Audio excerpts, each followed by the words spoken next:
Hey there, my name is Mike Rohde. Thank you for joining me on the Sketchnote Handbook Video Edition. I'm really excited that you're here and I can't wait to share Sketchnotes with you. Now, I used to take notes in the traditional way. I used giant notebooks, pencils with erasers so I could fix my mistakes. I was sweating every last detail, but the problem was it was really stressful and not much fun. I found that something had to change, and for me the change was something I call Sketchnotes.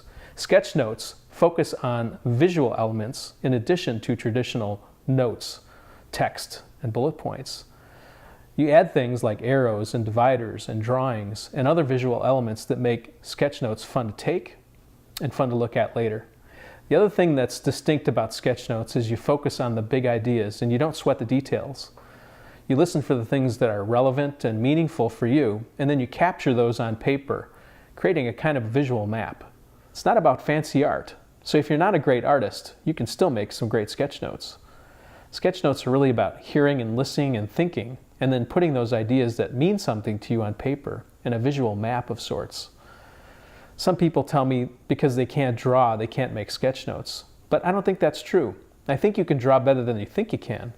When you were a little kid, you drew all the time, and it didn't seem to matter. So I think the challenge really is finding that little kid in yourself, waking him up, and drawing again. Take a look at these examples. These are Sketchnotes by people who, like me, have found Sketchnotes a way to get out of taking boring traditional notes and have fun taking notes again. There's a movement going on. You can see Sketchnotes popping up all over the place on places like Twitter and Facebook and Flickr, where people are sharing the Sketchnotes they're taking at conferences and events and other things. There's even whole sites dedicated to showcasing Sketchnotes, like the one that I started called the Sketchnote Army. Hey, I'm really excited about all the skills that you're going to be learning and adding to your visual thinking toolbox as you learn how to sketchnote.